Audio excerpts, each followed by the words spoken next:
kind of scotch. Oh yeah. Do not have them. Nobody watching The yet. drink, Chris. Yeah, I'm good. Yeah, 8 o'clock. I don't need none of that fake liquor. No, I'm just kidding.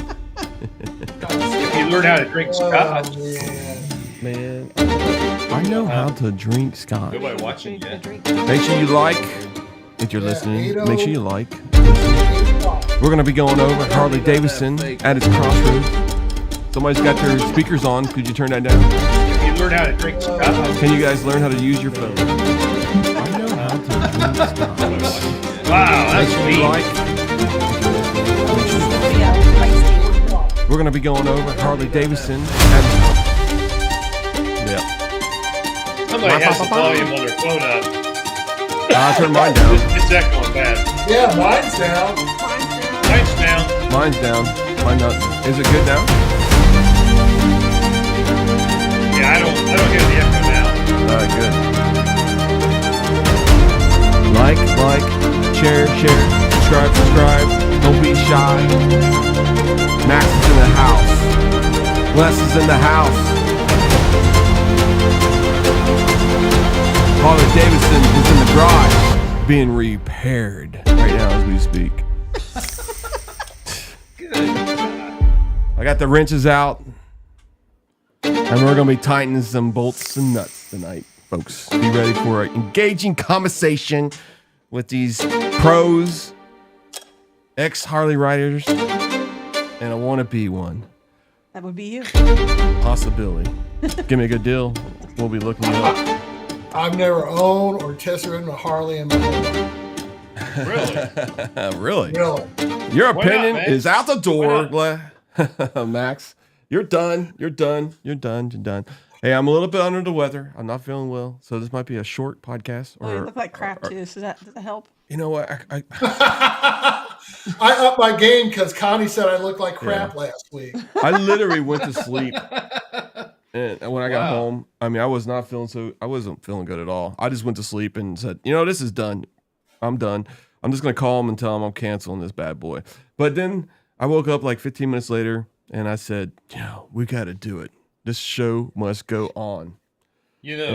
Chris, Yeah. Scotch will kill. Scotch kills all kinds of viruses and bacteria. I Oh, it haven't been does? sick in It years. does? I haven't been sick in years. And so does honey bourbon. Oh, honey bourbon? I'll tell you Yeah. what, yeah. Honey bourbon? Wild turkey honey bourbon, Jack Daniels honey. I'm looking at my bottom shelf here. I got all these down here. Next podcast is at Max's house. He's going to teach me how to drink bourbon. All right, folks. We're going to have a really, really, really engaging show tonight. We're going to need some comments in here if you guys are watching live. What do you guys think? We want to be clean. We're not going to be going, chasing the rabbit hole like a lot of these YouTube channels do. We're just going to do the facts. Harley needs to be where it's at. Okay, it's competition with Indian. We all ride Indian, but what makes us better is competition, and that's what this kind of show is about. It's like how is Harley going to be able to fix, and shed some of their losses and whatever they got, whatever kind of problems they have. Okay. And it's gonna be engaging. Max, I know he's been watching a lot of YouTube, and Les is actually rode Harley for a long period of time, so he's not like we got a bunch of Indian riders here that don't know anything about Harley. I've test rode a few of them, and I look at them almost every month. So one of these days I might have one in my garage. Who knows? But the problem is, and I'm gonna go with that right now. I don't think it's more or less the CEO. All right. I think it's just the whole entire landscape for Harley-Davidson. It's very hard for them, okay? They used to be a bougie, I guess you can say, kind of a dealer where the bikes were hard to find, and when you did find one, they were expensive, but you didn't have all these freaking expenses that you have at these dealerships. And that's another thing we'll go talk about, because every dealership is totally different, right? But I know we went on I think it was 5 dealership, about 2 months ago, Les, where we went and seen how they treated customers and stuff like that. So we'll talk about a little bit about that experience. But And what Yeah, what do you want Max. out of this, Les? What do you want out of this podcast tonight? I want to resolve Harley's problems. Yeah. Because you want a Harley one of these days, right? You want that nice $150,000 bike. That's right. He said he's going to sell his house for that one. Yeah, that's about right. He'd have to. I won't. But I think- I won't be going quite that far, but no. I do aspire to have another one in the garage at some point in time. I'd like to be dual branded, so yeah, at some point I'll likely have another one. So let's go with the dealership thing right now. Wait a minute. You didn't ask me. Oh, Okay, hold on a well, second. am I I was trying getting I was getting ready to, but I was going to type in Okay. something. What is Max's opinion? Let's see. I'm typing in a chat GPT. What is Max's opinion going to be? Because I want to correct a misnomer out there. That you All right, said. go ahead. Yeah, because here's the thing. No, I've Mhm. never owned a Harley. I've never rode a Harley. But in my past iteration as a YouTuber and covering the V-Twin Expos, the Easy Rider shows, I've been immersed in the Harley culture since the mid-'80s. So it's not like I don't know what's going on and haven't been following it since then. So, yes, I'm concerned about Harley, but maybe for a different reason than you guys. Yeah. And believe me, you've been there. I mean, you got so much knowledge with doing past interviews of all these other actually aftermarket manufacturers for Harley-Davidson. You've done a lot of interviews back in the past. So you got a lot of Harley-Davidson experiences. You might have not rode one or you might not have owned one, but you've known the actual add-on, the people that actually make these parts, and which is pretty cool. Yep. Hands-on and Riding everything Fish. else. Welcome to the podcast. What's up, Fish? By the way, let me get the disclaimer out of the way. Okay, go ahead. We here at Throttle and Iron do not condone or endorse any use of spirits while on a motorcycle or driving. We are all at our home bases, therefore we enjoy. So, throttles and bottles do not mix. Keep that in mind. With that being said, St. Pete's, Florida bourbon. Cheers. I got Boonahaben. Ooh. For those who don't know, you might want to explain that's a Scotch. It is a Scotch. All right, That's a Scotch. You can find it at your local Publix. Welcome, Jeffrey. He's from the Chattanooga IMRG. I can never say that. I'm bad at saying words, so I'll apologize. Chattanooga. Yes, we can't wait to come down there to Tennessee for the Jack Daniels ride and events down there. And also, I want to get you guys on the podcast. And I believe that's IMRG in 1985. 1985. What a good year. I What a think. good year. Yeah. Yeah, what a good year. All right. So I'm going to roll the dice here. We're just going to see what we're going to talk about first and see where we are.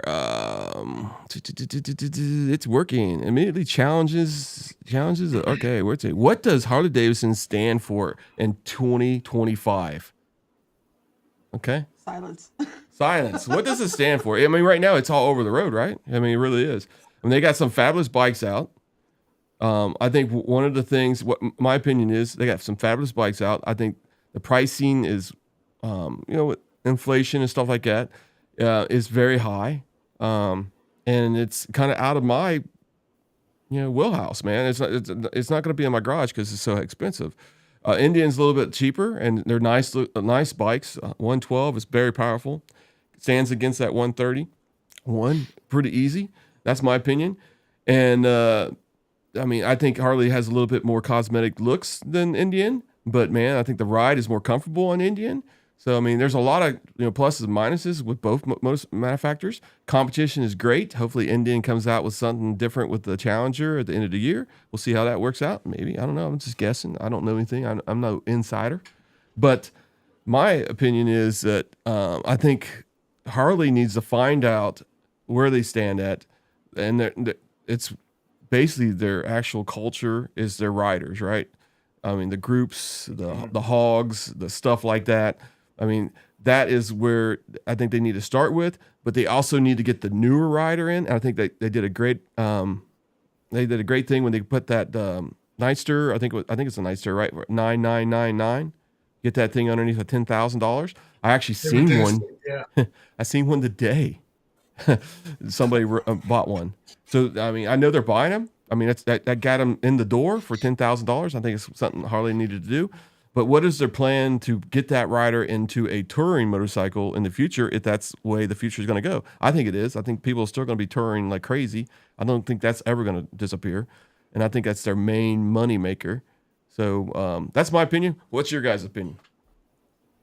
Les, I'll let you go ahead. I'll save it till last. Wow. You know, when you look at one of the most successful motorcycle companies that sells bikes in the U.S., you look at Honda, and you look at their lineup, you look at what they're doing. You know, they have a touring, they have sport bike selection. They also have the beginner bikes, if you want to call them that, with the Rebel. And when you look at the price points, they're well below Harley-Davidson. Mm-hmm. And I think that's really kind of where they're missing the boat. You know, if I'm a beginning rider, I'm just getting into it. You know, I don't want to go drop 10 grand on a damn bike. I'm sorry, I don't. Mm-hmm. And, you know, a lot of people can. And if you're just getting into the sport, a lot of people just can't afford to do that, especially with interest rates and things where they're at today. You know, a $10,000 loan, which is probably what it's going to be by the time you put your 1,000 down, and then you add 1,000 or 1,500 in destination, dealer prep fees, tax, title, and all that stuff. You're talking about really $1,400. I mean, $14,000, right? Yeah, you're probably getting close to it. So, you know, by the time that you finance that, you're, you know, $300-400 a month, right? I mean, you know, at the current rates, you're 7 or 8, 9% in some cases. So a lot of people, the younger folks, they can't even afford that. You know, I can remember when I bought my first Ultra, I think the payment was about $300 a month. So, you know, the scales have tipped a little bit for the starting out rider. Yeah. And the other thing is you get hooked in these 84 months, right? You get 84 months, man. I'll make your payment as low as you possibly can. And I'm telling you right now, you will be still paying on that bike when it's in the trash. I mean, seriously, if you ride a lot, you won't be able to trade that thing in, and you'll never get your money back. So you're automatically in the hole, right? You're done, right? So I would say if you can afford it, get the best bike you can get with the lowest years that you can possibly get. That way, you're going to upgrade in the future. You're possibly going to be in better shape than you would if you got like 84 months and nothing down, and you're still paying $600 a month, and you already got, you know, by that time, if you ride, how many years is 84 months? Was it 7 years? So you got 7 years, and you're like Les and Max, and they put like, well, Max puts 0 miles on right now, but but Les puts like 10,000. That's 70,000 miles on a motorcycle. All right. Yeah, I'm up to 10,500 right now in just under a year. So, and I'm sure you're way lower than some of these people. Oh yeah, no doubt. Yep. So, Max, what about you, man? Well, I've been kind of immersed in the YouTube world where I've heard a whole lot of different things about why the CEO left, why the CEO got fired, what's Harley got to do, what's Harley not got to do. Let's just talk about some basic facts here. As you stated before, number one, Harley really doesn't have any competition except for Indian. Indian doesn't have any real competition except for Harley. But the competition makes them both better.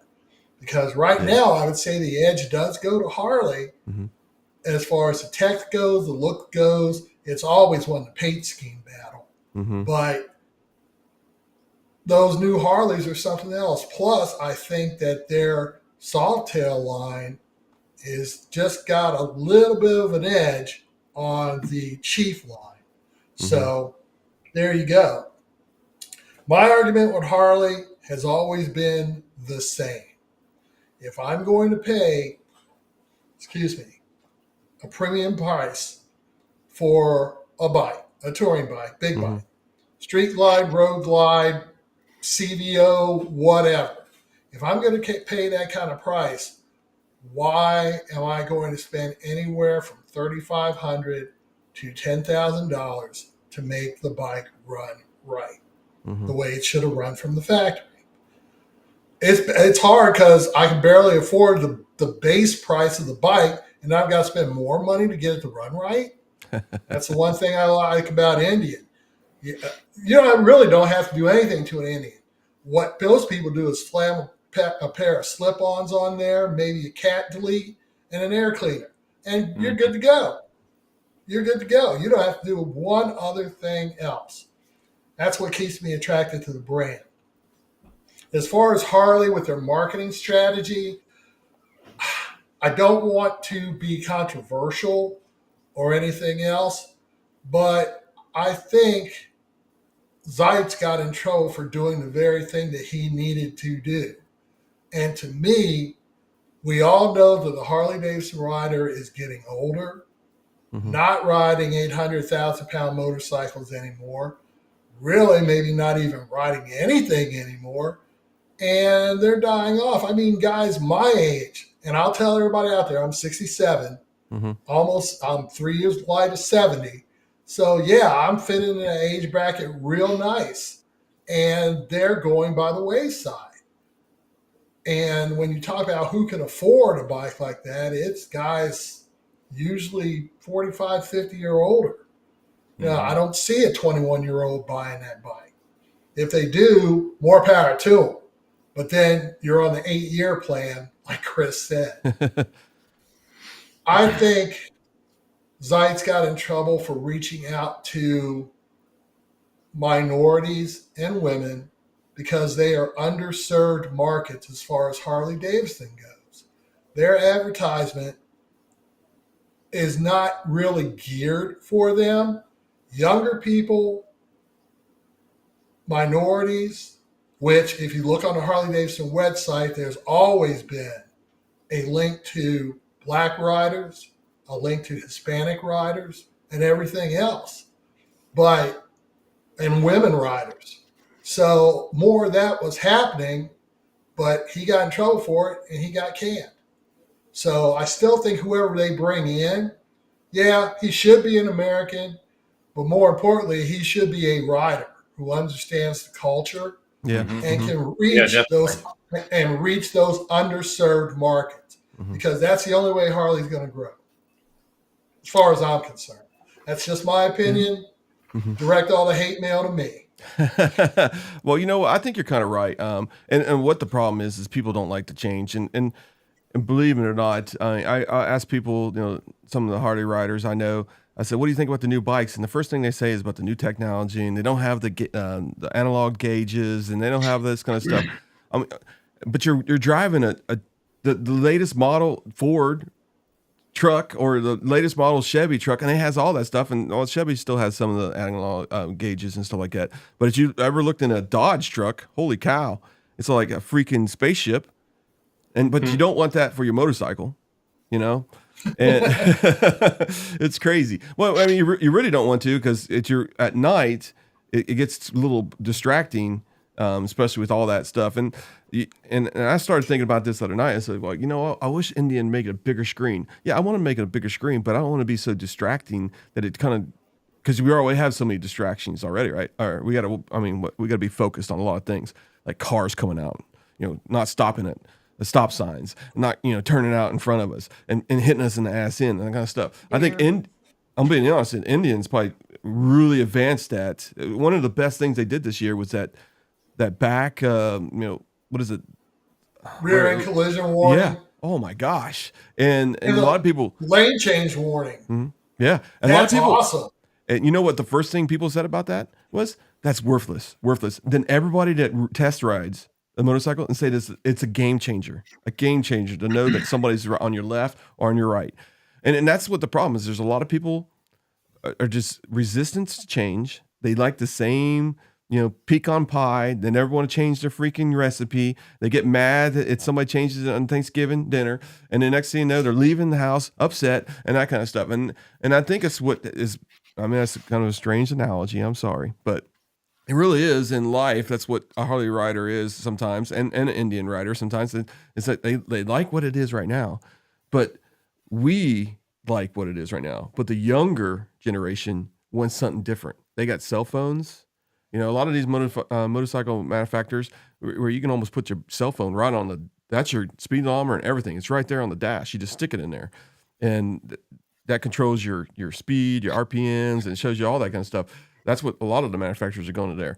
But also technology, I hate to say it, costs a lot of money, right? And you just can't make it today and put it out on a motorcycle. So yeah, you're talking about all the technology and stuff. So I bought a 2020 BMW sport touring bike. It had that digital display, 100% digital. There was zero analog anything on that bike whatsoever. It was about $10,000 less than a new Street Glide at the time. And that bike had more horsepower, more torque, would handle better, had better technology on it, proportion brakes, all that stuff for $10,000 less than a Street Glide.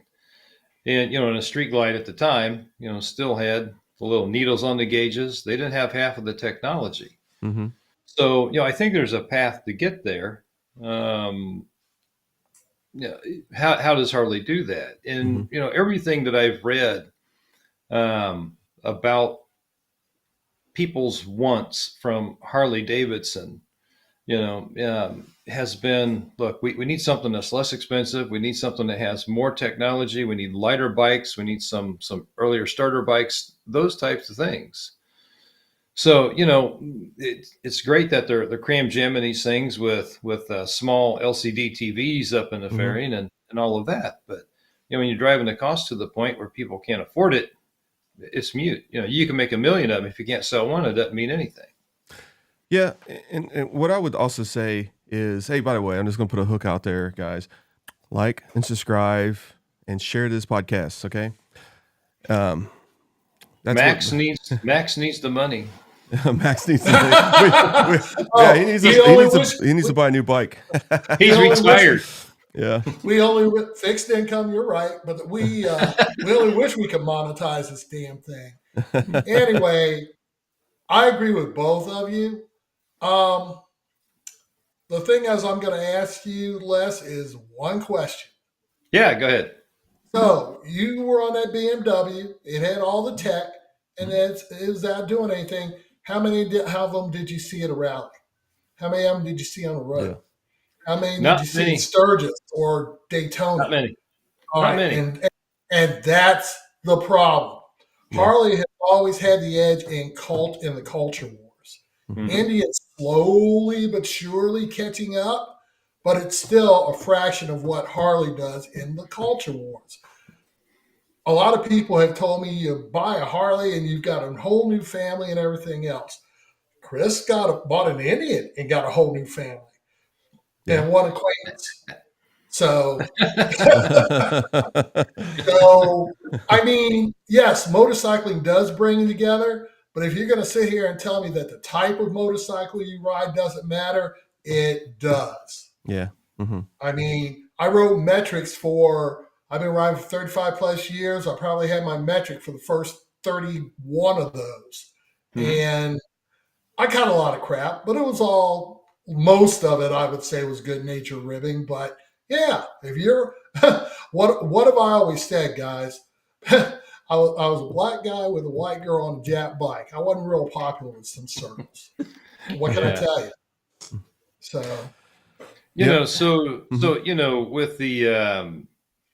with the younger generations, do you think the type of bike will matter as much? No, I don't think so. For me, I mean, I'm late 50s, right? And if someone's going to show up and ride, I don't care what you're on. I really don't. And, I wonder if some of that will diminish over time, as the younger generations come into the sport.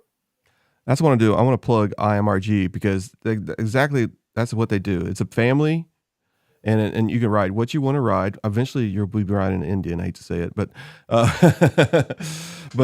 it's a great group. It's a great, I guess you can say, I don't know, organization that kind of Indian kind of supports, which is great. But that's how I met all these guys. all these friends, everybody that's in the channel. Some of them I haven't met yet, but I will be meeting them down there in Tennessee. But I mean, IMRG, look it up. There's IMRGs in your area all over America. Go to Facebook, search them. The only one I couldn't find was the 1985 one, but I did find their website, and I haven't signed up yet, but I will be doing that eventually. So anyway, now get back to the thing. You said the younger kids. I don't think it's changed much. Okay, when I was young, we wanted the fastest car. Everybody. If we would hang out at the at the Brussels State or Brussels, it was a city, a little town in Indiana, and we called it the Square, and we'd all hang out there, and we bring our fastest cars. We drag race them, all that kind of stuff. I think the same thing is with the younger kids. They want the fastest bike, and that's the reason why you see a lot of accidents and stuff like out there, because some of these kids don't know how to control these bikes. And then you go to YouTube, what do you see? These people with these speed bikes, crotch rockets, whatever you want to say, weaving in and out, chasing, running away from police officers and stuff like that. Popping wheelies. Yeah, popping wheelies and all that kind of stuff. And it gives it a bad rap. And you got peer pressure from your parents saying, you don't want to do that. I don't want to be, outliving you, that kind of stuff. That story. Then that rider gets a little bit older, okay? And two things could happen. One, they get married and they have a child, right? And that puts the motorcycle out of touch for a long time. At least 20 years. At least 20 years. And then when that kid gets graduation, it's time to you know what? I'm going to bite the bullet. I've always wanted a bike. What's the best thing you need to do? You need to go get a small bike, right? Where does Harley fit on that, right? So you can go get a used bike, a Harley, but man, they're still powerful. I mean, they're still dangerous, So you want to start with a small bike, right? So you go with pretty much the metric bikes, and you graduate to what you want to do. And most likely, if you go on a metric bike, you're probably going to go with that same company with a bigger bike, because that's what you like, right? That's what you know of. So Harley needs to figure it out. They got to get a smaller bike in there in a 7,900 range. At least have something, because if you go to a dealership right now, you can only buy $30,000 bikes, or you can buy their used bikes. Okay, you can't buy anything else, and I think that kind of hurts them. Also, that's one of the things I wanted to talk about. A dealership is they don't sell any used bikes of anybody else, and I understand that because they want to keep them in the package. But you're not getting the beginner bike. You're the rider. You're not getting that guy. Well, I actually. Trying to be ready for this podcast. Mm-hmm. I don't like to do anything on the fly. I actually went out.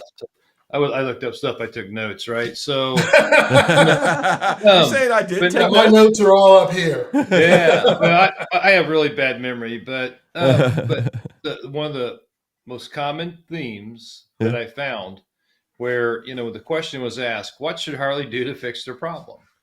And most of the stuff that I see out there kind of points back to the same thing. Younger riders want lighter machines. They want more technology. They want to be more affordable, and they should diversify their offering. That was a resounding theme that I saw, over and over again, as I was looking at, what's it going to take to get Harley back in the game and kind of turn things around. It's looking at some of their financials. So when you look at, just look at stock price and that kind of thing, over the last year and change, it's a 56% reduction, or devaluation, I think, as they call it, right? So, 56% drop in your stock valuation, just over a year. You're looking at motorcycle shipped. I took notes on this stuff too.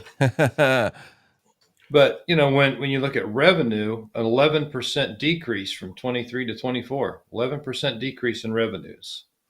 When you look at their income to revenue, they had a 47% decrease in 2024 versus 2023. 47% decrease in income.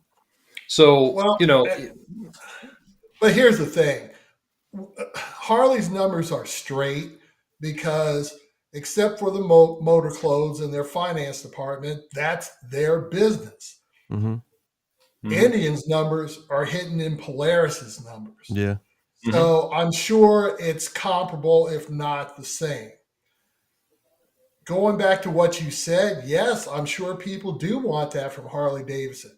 But as Chris said, Harley-Davidson has always been the top of the chart, the top of the hill, a bougie type motorcycle, and has become that over time. Where they started out as a blue collar bike, it suddenly got white collar real quick. I think that started back in the late 80s, early 90s, back when they had that shortage. Yeah. But I don't think Harley would even begin to know how to make a bike that would come in under $9,000, $8,000, $7,500. Because number one, the first thing they'd have to do is send it overseas to get it made. Yeah. And that's what everybody's bitching about now, because nobody wants a bike from Thailand. So what do you think is going to happen? Yeah, they'll build a bike over there, bring it over here, sell it for $8.99 or something. Who's going to buy it? They tried that already. It didn't work. Now, how many motorcycles out there are under 10,000? Well, they had Brule. What is that? B-U-E-L? Yeah. Buell. Yeah, that's Buell. Yeah. But they're mainly race bikes, and that would take care of one niche in the market, because a Buell bike was faster than anything you could think of that had a V-twin engine. But wow, when you talk about bikes that come under $7,500, $8,000, well, you're looking at the metric bikes because they can do it. You're looking at your Hondas, you're looking at your Kawasaki's, you're looking at your Yamahas. Okay, you're looking at the Motor Marinis and stuff of that world. I mean, those are your entry-level bikes. And then, because they don't make heavy boutique bikes, then you graduate to your Indian or your Harley or whatever you can afford 20 years after that you kick the kid out of the house and they're on their own. So do you see a possibility of Harley-Davidson merging with a smaller brand bike like that, and then have it all in one house, and then they can graduate from, let's just say, Motor Marina or whatever it's called, that group, and then when they get done with that bike, when they graduate from it, they go into the Harley higher ends, and then just keep going up the ladder. I mean, Harley dealers have always been resistant to adding another line in their shop. Indian has too in the beginning, but I think they've gotten away from that. Yeah. Looking at the benefits of it. Because here's the thing. Harley did have a merger. They had one when they created the V-Rod with Porsche. They had one with, I forget the name of that one bike maker. It was an Italian bike maker. But they had a merger there, or a partnership where they could develop a different kind of bike. And it never works out. Yeah. Because when you put that V-Rod out on the floor, the normal rank and file of Harley-Davidson is going to say, what is that crap? It ain't a Harley. We ain't buying it. Well, Armachi. Wasn't it Armachi? So that they, it might have been Armachi. I think it was Armachi. So and retail, okay, where I work at, I'm going to tell you something happens, okay? So like last year, we wanted to do something, and then somebody said, no, that's not what we wanted to do, blah, blah, blah, blah. And then like 2 years later, that person comes up and says, hey, we need to do this. And it's okay now. So I think it's the same thing with the kind of like their riders are retiring, okay, faster than their riders being replaced, okay? So I think it's the time now. It probably would work better than it would done in 20 years ago.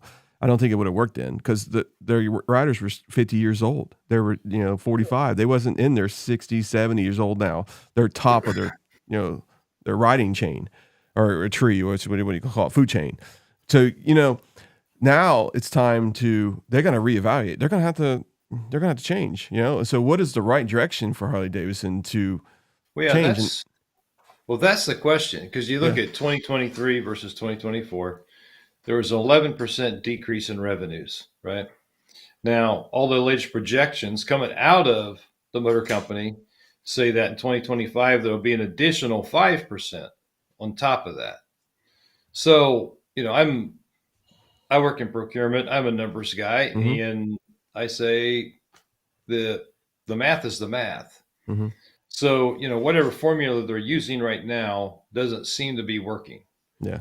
So with the headwinds, with the tariffs, decreasing market size, whatever you want to call it, how do you formulate a winning plan? What does that look like? And how do they move ahead and get out of the hulk? Okay. And then the next thing, Well, yeah. you're not going to form a winning plan if a YouTuber gets on here and calls it what he called it and turns the whole audience against you. Yeah. I mean, you've got to be a little forward thinking, but Harley is locked into this box. It really is. You can't deviate too far to the left. You can't deviate too far to the right. You can't go higher. You can't go lower. I Mhm. mean, I don't know what the answer is. I really don't. I mean, we know what the answer is, but will they do it and Yeah. risk alienating their core market?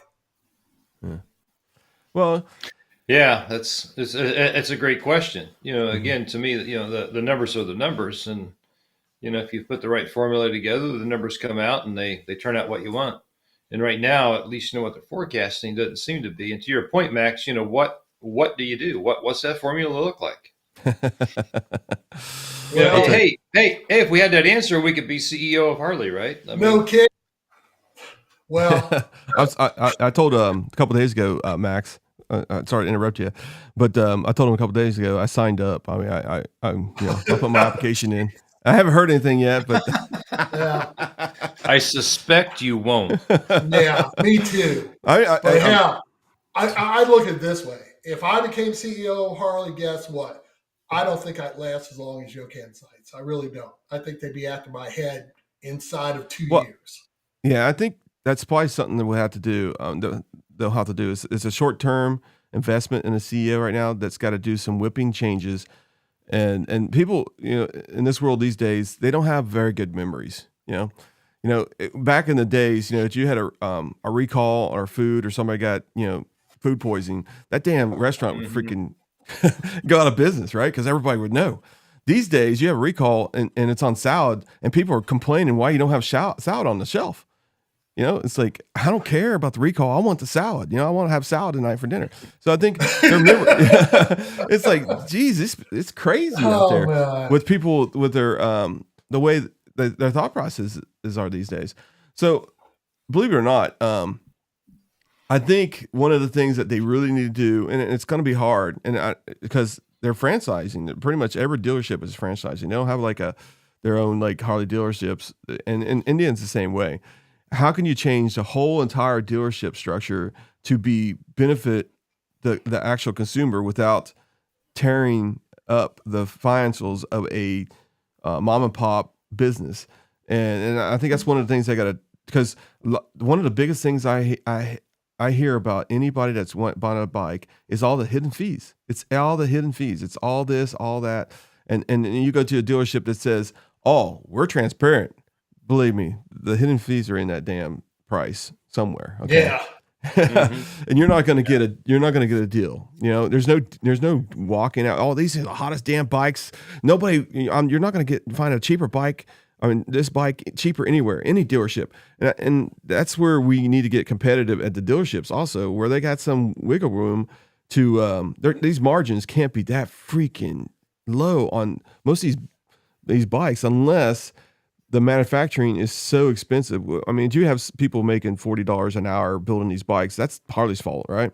So, but I can't see how there's not enough margin to help out the dealerships so they can become competitive. Drop these stupid fees all the time. I mean, you get a sales tag that says a price, and then you got line after line after line of fees that half of them you don't even, a fee for washing it for the first time. I mean that's crazy. So let's go dealer prep. Come on. I know, but what I'm saying is that's where they got to get competitive. They got to figure out the dealers network first. I think that's one of them. I think they got the bikes. I think the bikes are gorgeous. I think the prices could be a little bit lower. I think they got to give them a little bit more margin on these bikes. If they can sell them, $3,000 less at the end of the year, they should be able to do that at the beginning of the year and try to work these customers a little bit. The other thing is hurting them is interest rates. Nobody wants to pay these stupid high ass interest rates, right? Mhm. So, and it's a luxury vehicle. We got to figure out how to get that changed. Yeah. But the interest rates and everything are beyond the dealership's control. Yeah. That's something that nobody can control. Yeah. Except the government, we're not even going there. And that's one of the things that we can talk about too. And there was also a comment on here from Kevin. Now, Kevin, what's that mean? Well, that's Harley dealership. They have their own financial institution. So they actually kind of do all their loans.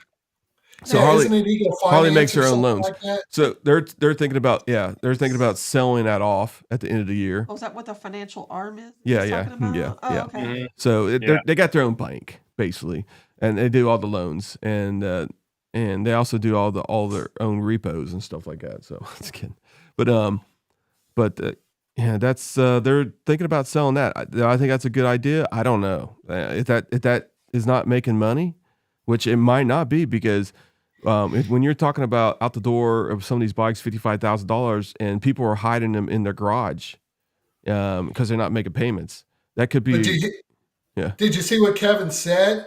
It's the only part of Harley-Davidson that didn't lose money. Yeah, I know. Yeah, so it's like, why would they do how that? that happened. So we'll just get rid of it, Yeah. It's just like insurance, it's Be careful. Yeah, no, I mean, seriously, insurance companies make tons of money, right?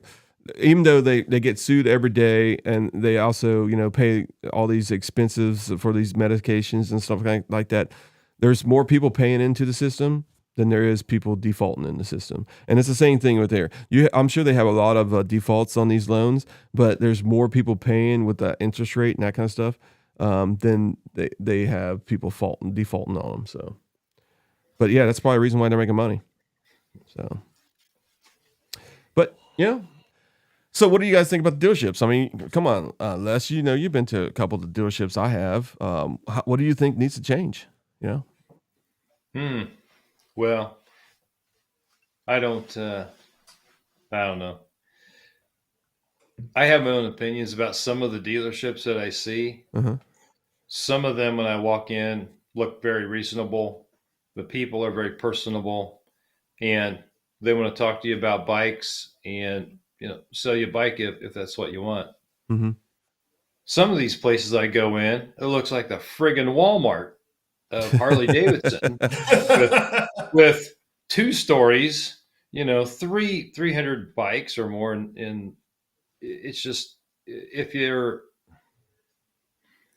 everybody's in business to make money, but if you can make money enough to put up a 2-story glass building with hundreds and hundreds of bikes, to me that speaks to the margin on those bikes. Now, I'm sure I'll get shot down in the comments, or somebody will hear me say this, but if you're making money at that level, there's probably some room to work on the pricing of the bike. That's all. Well, here's the other thing, Les. You know why all these showrooms came into being? Because corporate Harley-Davidson started closing down the mom and pop shops. They told them, either you're going to build a showroom, high volume building to handle mega dealerships, or we will yank your licensing away from you. That happened here in Cincinnati. Ferd and Thelma, who had a small Harley shop on St. Bernard, I used to go in that shop as a teenager, going to Roger Bacon and drool over those bikes. Then corporate Harley made them go across to Norwood and open Harley of Cincinnati. That's what got Ferd and Thelma out of the business, because they couldn't do it. Okay, how many dealerships do you need inside the 275 loop? We have 4, 5. Yeah, 4 or 5. Yeah. I think it's 5. You got Power Keg, Cincy, Sin City, High Stakes, and you got the one in Eastgate. That's 5. That's 5. Yeah. That's 5. Yeah. And we visited them all. Yeah. What's the one up by Kings Island? That's Power Keg. That's Okay. Power Keg. Yeah, Queen City. Okay. And Queen City's close to there, but it's more or less over by Cincinnati Dayton Road and stuff like that, Route 4 and stuff. It's not close to Kings Island. But, Well, again, I'll probably get beat up for it, but if it comes down to a better price on the bike, from a consumer standpoint, I'd rather have a much more reasonable display of the bike than to pay $3,000 or $4,000 more. I'm gonna hit you right. I'm gonna hit you right now. Les. Me? Yeah. But the thing is, though, out of those 5 dealerships, there's only one that's not a mega dealer, and that's Eastgate, or whatever they're calling it now. Okay, all the rest of them are showcases. Mm-hmm.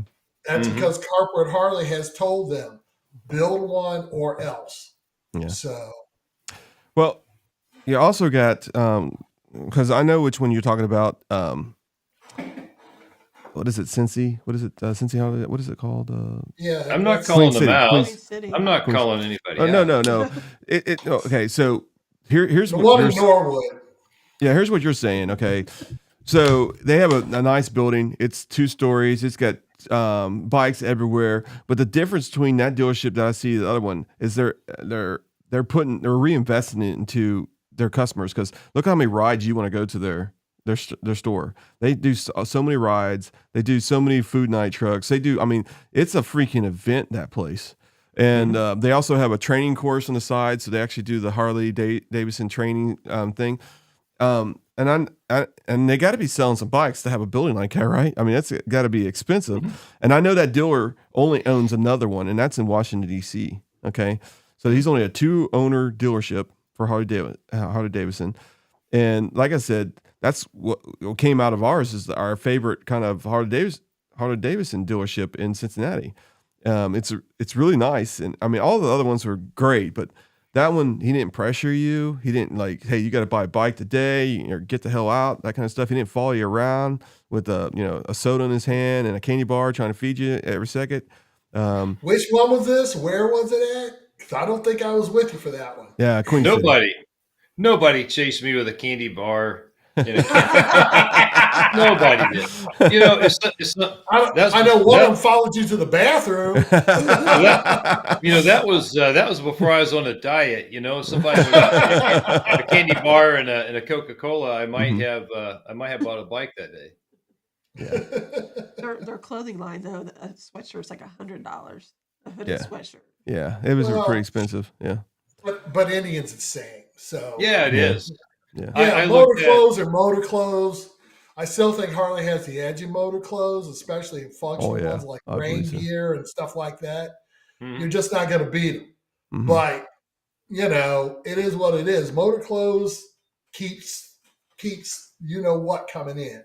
Yeah. So a lot of a la carte parts. Mm-hmm. You can add this to it, that to it, Yeah. Yeah, exactly. So, you got anything on the dealerships there, Max? I mean, it's except for when I went with you guys, it's been a while since I've done the tour. Mm-hmm. So, except for the 3 I went to with you guys, I really don't have a lot to say. And it looked like your videos, you had some decent experiences on Route 4, and some other places that I didn't get to. So I'm going to reserve judgment until I can get up there, which God only knows when that'll be. But hey, flipping, you're good. Hey, flipping. I'm like I said, I was injured for a while. That kept me from doing a lot of stuff. But maybe I can go with you on some of these other things and check them out. Yep, we got to do a what is it called? A ride dealership and then bowling at the end of the night. Well, hey, so to get back to the original question, what does Harley need to do?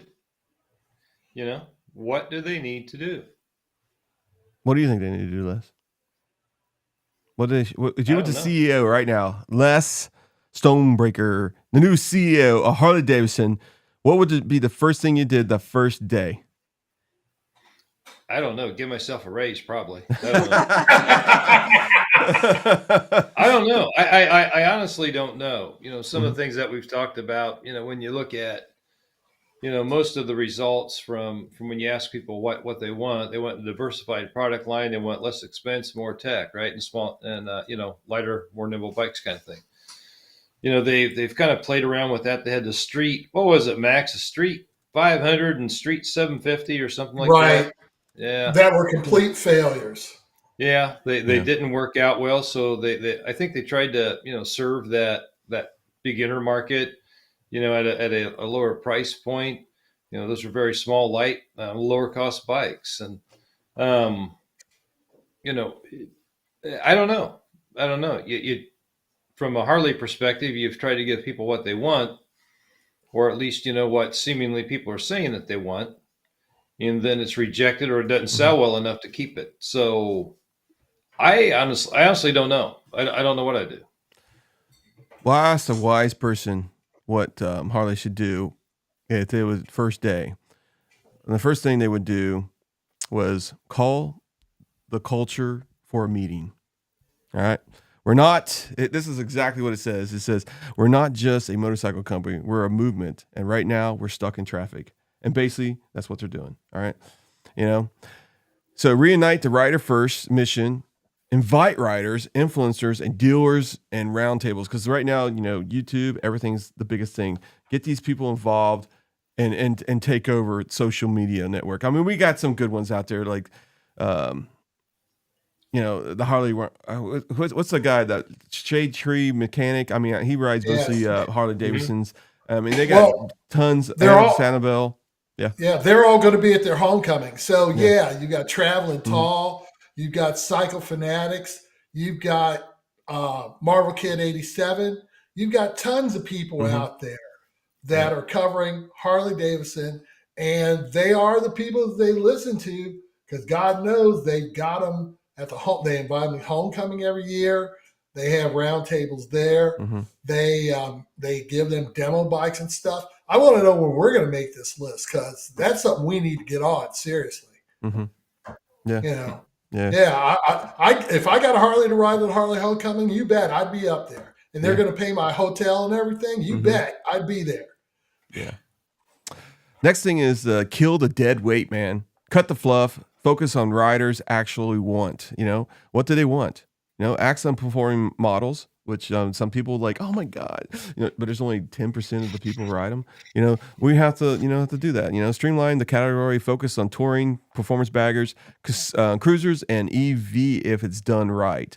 I mean, there's a lot of stuff coming out that's doing that, but that could be something that would get the younger riders. I'm talking about like a $9,000 to $10,000 bike. I'm talking about a electrical bike for a high schooler to go to school on. That's Harley-Davidson kind of, that kind of stuff.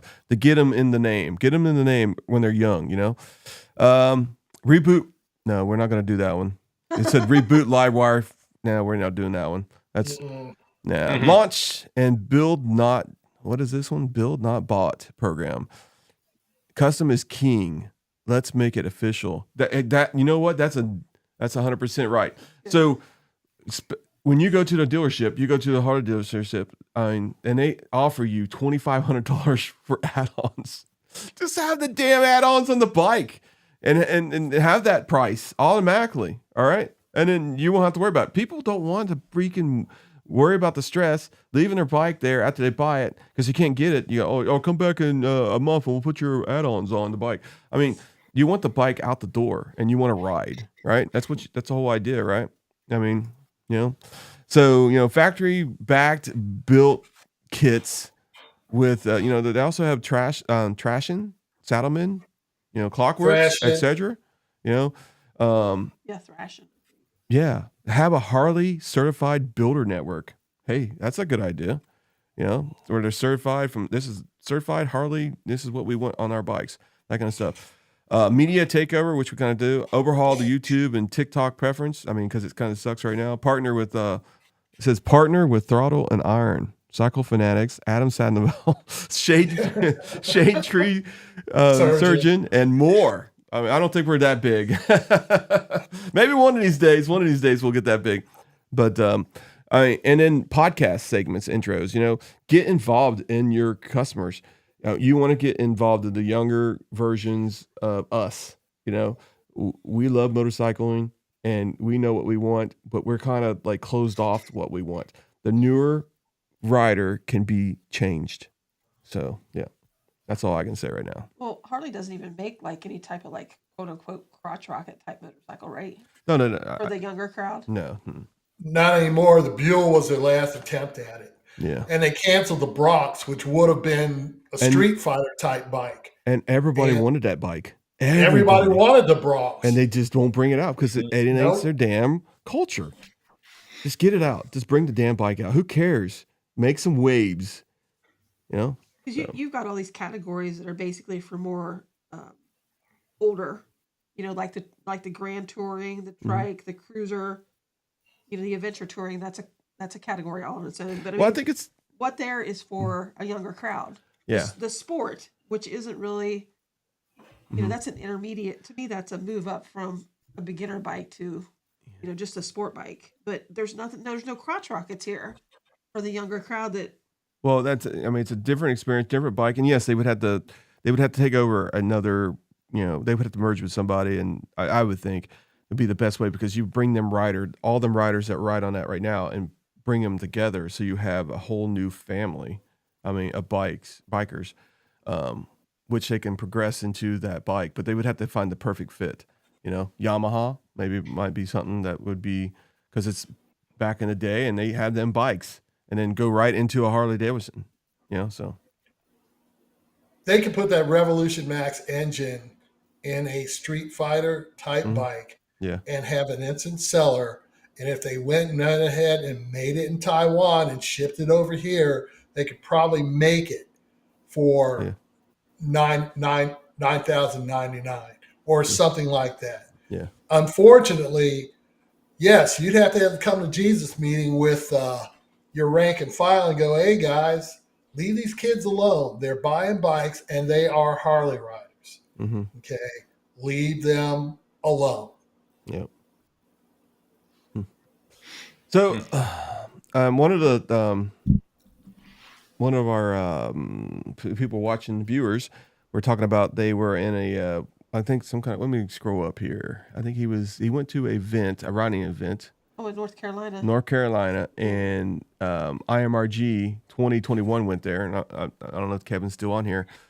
I would love to know some more information about what happened there, but they said a lot of Harley riders were very interested in our bikes, and I think where that comes from is they're in turmoil. A lot of people, because people only get little nibbits of news now or little nibbits of truth, and they believe a big ass story.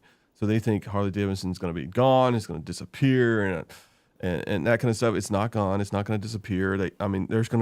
Harley-Davidson's been around a long time. There's going to be somebody that backs him and is going to support him. Somebody's going to show up at the end of the day and save him. But what that person's going to do is going to change it completely. What we're talking about tonight is what we think would be best for Harley-Davidson to move towards in the future to really kind of change. It's not going to be overnight, folks. It can't be overnight. It takes time.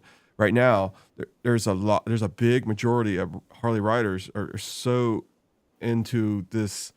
I don't even want to get into it, that they believe it, and it's not. It's all about bikes, and all these manufacturers should have been in the bike business, not anything else, in any way. So they should never had any kind of controversy or anything like that.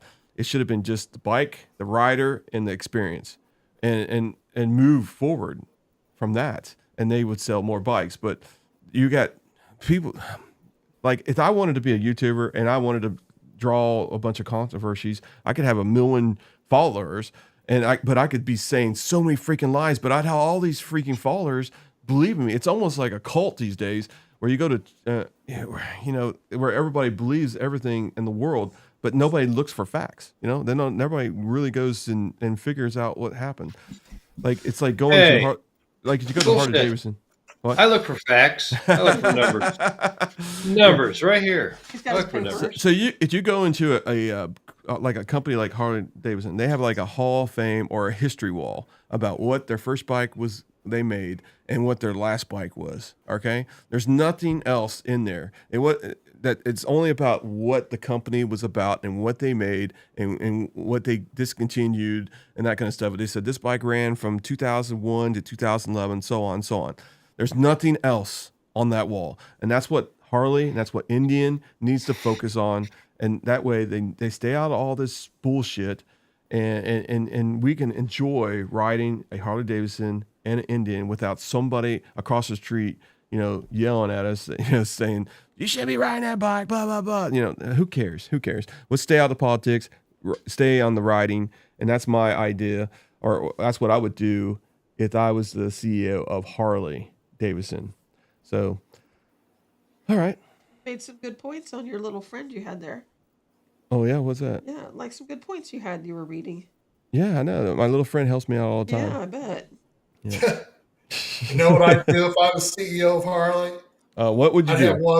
I'd have one of those $110,000 bikes in my garage. That's what I do. Yes, most definitely, man. That's number one. That's number one. Yeah. And then, yes, it would be time to take some effort to serve those underserved markets. Yeah. The women, the younger people, Exactly. the minorities, the people of color. And that's what Indian's trying to do too, because every one of their commercials, it's 90, maybe 75% women in the commercials with the chief and that kind of stuff and bikes and scouts and stuff like that. They know what you're doing, and what happens when your wife has a better bike than you. You're going to get a better bike, and it's probably going to be an Indian because it's competition. Yeah. Max, you were talking about the CVORR, right? Yep, correct. That actually made me think of a point because I got here my paper. One of the things, one of the topics was, of course, they wanted modernization, lighter bikes, more affordable, more tech, all that stuff that we talked about, right?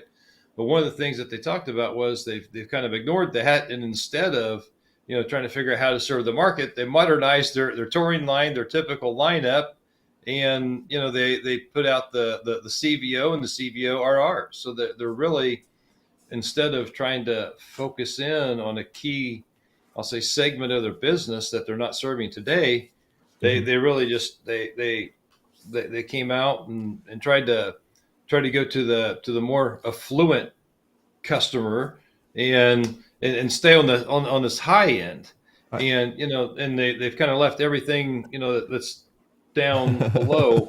Well, like I said, like Chris said, I see Max on it.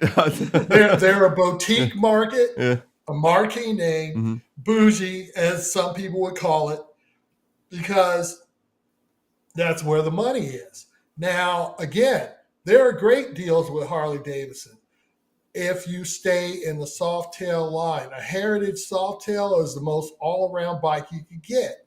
A Lowrider S or a Lowrider ST will fill the bill as a mini tour. And those aren't $30,000, $35,000 bikes. They're more in the neighborhood of 27, 28, 29. It's getting close, but at least they're sub 30. And that's maybe a focus you can look at. Because, like I said, I still think the Lowrider ST has got the Chief beat. The Chief LT beat 6 Ways to Sunday. I really did. Go ahead. So I understand what you're saying, Les, but I think you're kind of almost in the mindset of what is causing Harley-Davidson their issues. And then and we're good friends, and don't get me wrong. And here's what my thought is, okay?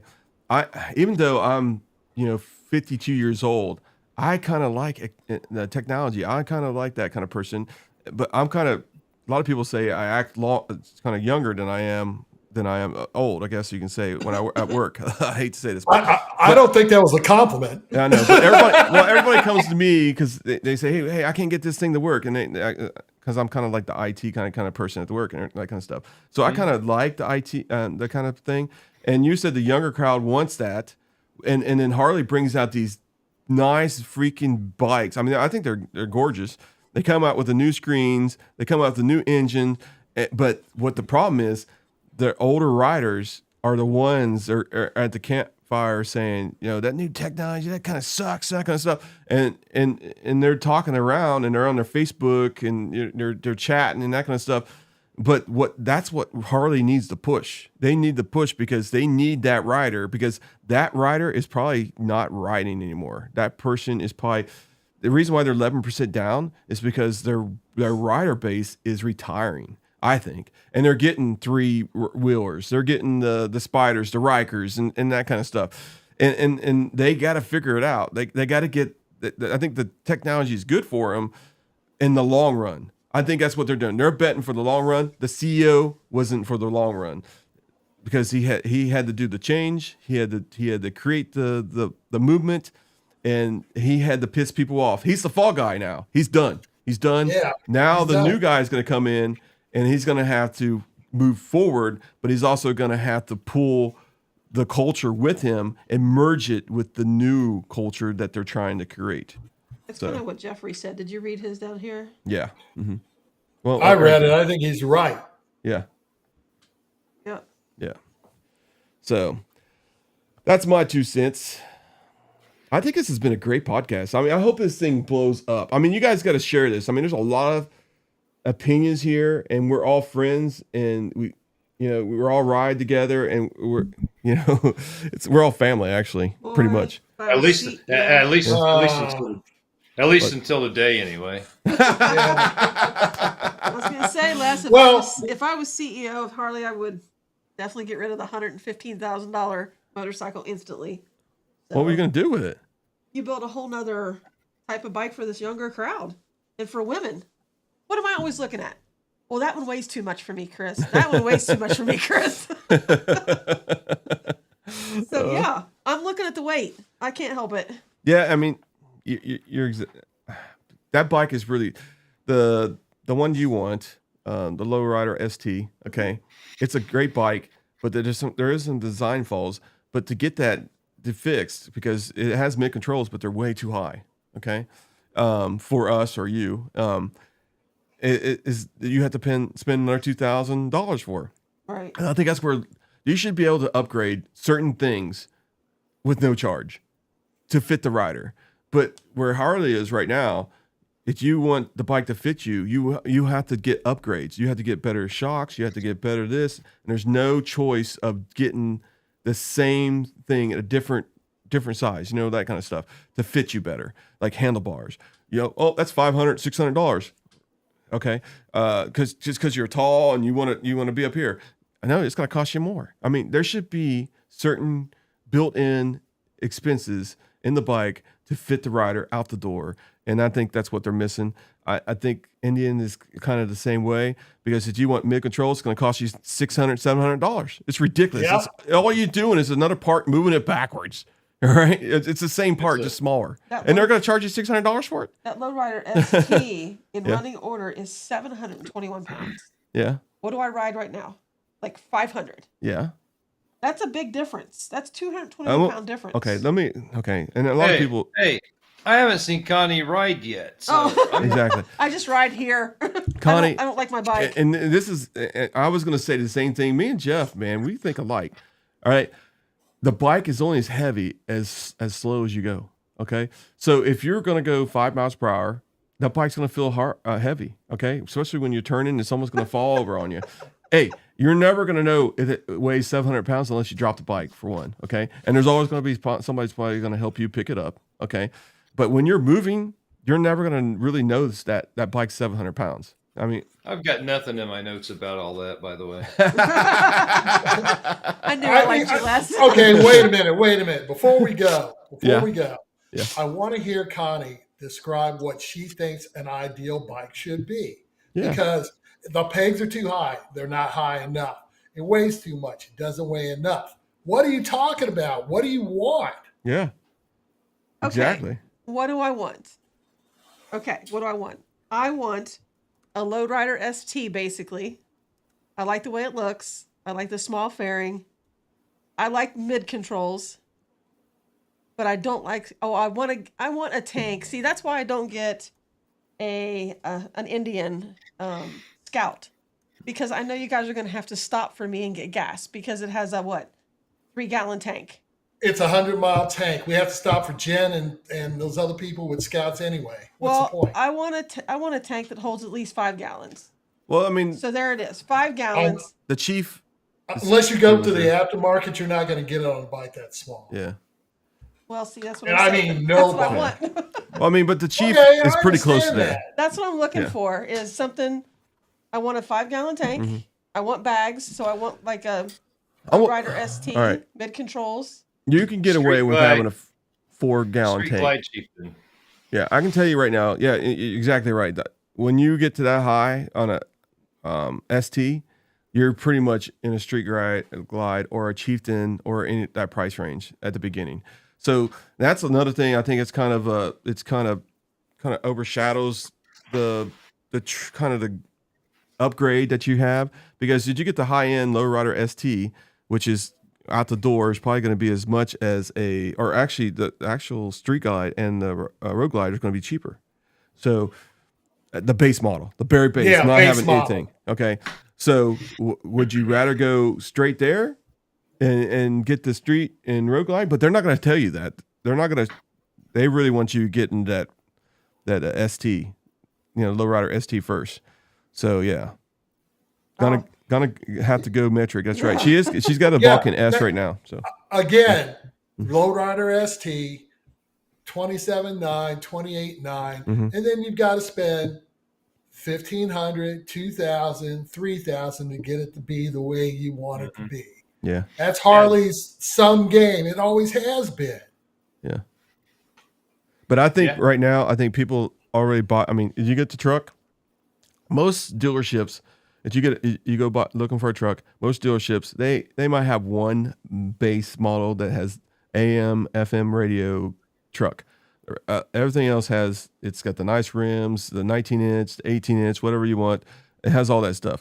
You go to a Harley dealership, you get a bike, but you got to upgrade the suspension. You got to upgrade the foot pegs. You got to upgrade this. You got to do that, and buy a handlebars, and it all costs you more money. And I think that's what really is because I think that's the kind of turn away kind of point for a person, because they want to go in there and buy the bike, and then when they realize it's not the bike that they want, it's actually all these parts on the wall. Also, it kind of scares them with a 19% interest rate, or I'm saying 17 or 10%, 11% interest rate, and and paying 84 months a year, and their truck that they have right now is actually got a lower payment, and they're only riding this thing 3 months or 4 months out of the year because of weather.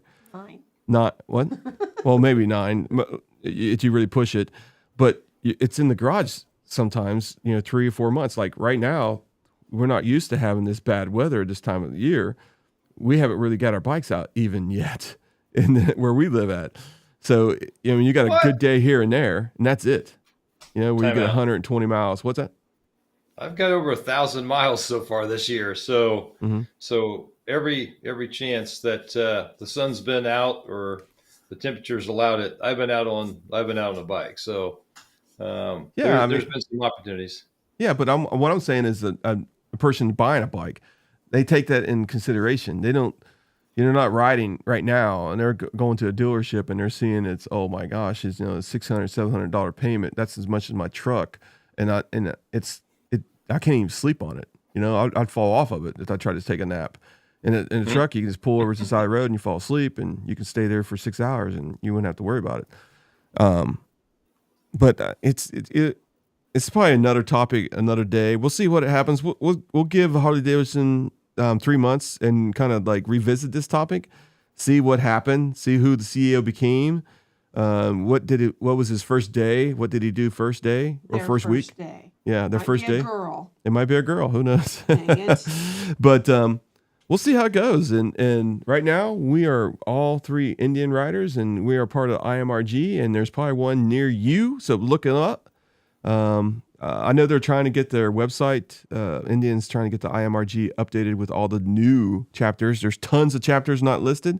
So there's probably a chapter near you. Don't even know it. Go to your Indian dealer, check them out, and ask them about IMRG if there's one in their area. If not, guess what?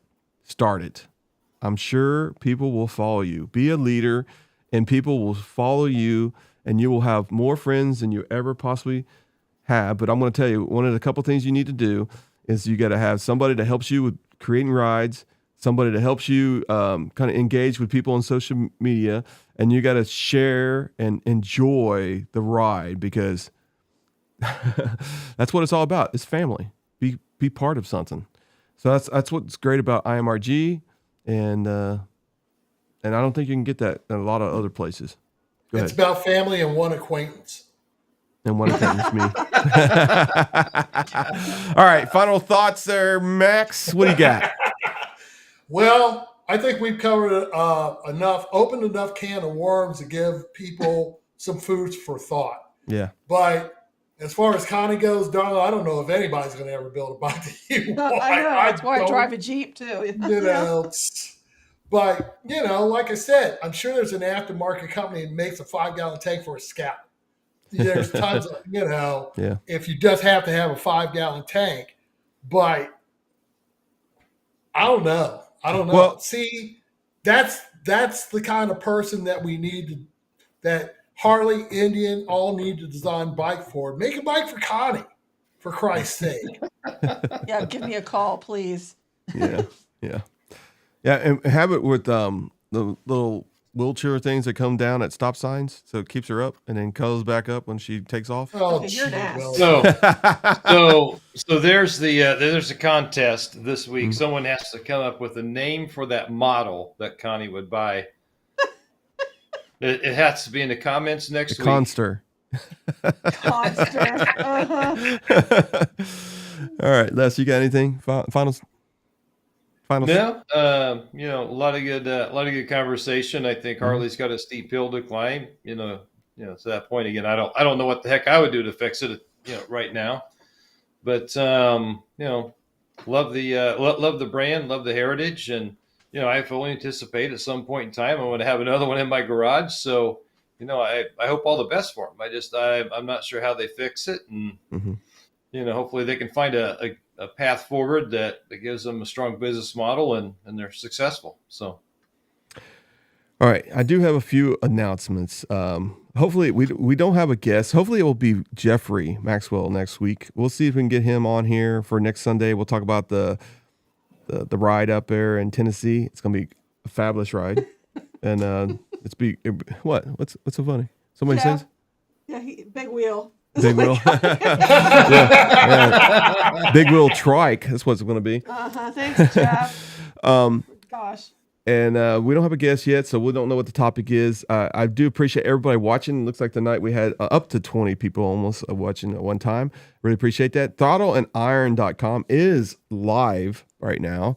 So if you go there and sign up, it's going to be a community website with lots of stuff going on. I do have a lot of things I have to fix on it, but it's almost 99% good, and we'll have a group there and that kind of stuff. And in future we will have some rides, and Max will be invited to ride me a ride on the back of my motorcycle. So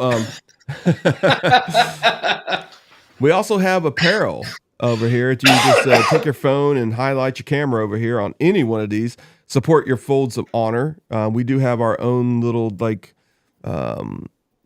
fundraising thing on their website, so please support us, support them. It goes straight to their website. We have nothing to do with it. Just put your phone on there, go to the website, donate a few bucks, and help some families out. And then on the left side or right side, whatever it is on the screen, we have the Throttle Iron Apparel. You can do the same thing there. Take your camera. We got some women's shirts coming. We do have some whiskey glasses and stuff like that right now. And I know Max has been wanting a woman's shirt, so I'm going to get him one. No, I don't want For your wife. Connie to have a shirt. Oh, the girls are going to design one. I'm going to get your Yeah, wife, they're going to. Lisa, I think they're going to design one. and Heather, and the yeah. girls are going to design a shirt. Okay. Forget you guys, man. But anyway, I I appreciate. just want to know when Les and I get our shirts to wear in the air. I am working on that. I had to. The person that's making the shirts, Max, said there was too much detail in the logo, so I've had to dumb it down. It is dumbed down now. They are $54 a piece. So, so I will be getting them here shortly, so don't worry. And, Hey, are they'll they mechanic shirts with a Yeah, collar, mechanic shirts, button yes. up, and all Yes, that? Hey, yes. No, is the logo just get- embroidered? Yeah, it's gonna be embroidered. Just get a patch Oh. and put it on a Dickies shirt. You'll be fine. That's what I'm gonna do. Well, the patches right now, I mean, they're so well. Anyway, we gotta get off here. We can talk about that after we're done. Anyway, thank you All right. guys all watching, and hey, we'll see you next week at 8 p.m. Hopefully, I'm feeling better. Hey, I think this was a great podcast. I think we had lots to talk about. It was one of our best, I think, and we had a lot of IMRG people out there. So don't forget, next week we'll be talking about IMRG, even if Jeffrey's not here. Okay, we'll be talking. Shout out to Matt Kent, who liked the best choice for liquor. Oh yes, yes, he He did. might be the first one to buy a glass. Flipping Zippo, thanks for watching from Canada. Yeah, I ran out. Go get some more. And if Harley needs some help, You do. we're a pretty good panel. We can help you out. Call there to call. Yeah, give us a. Everybody have a good night. See you next week. Bye.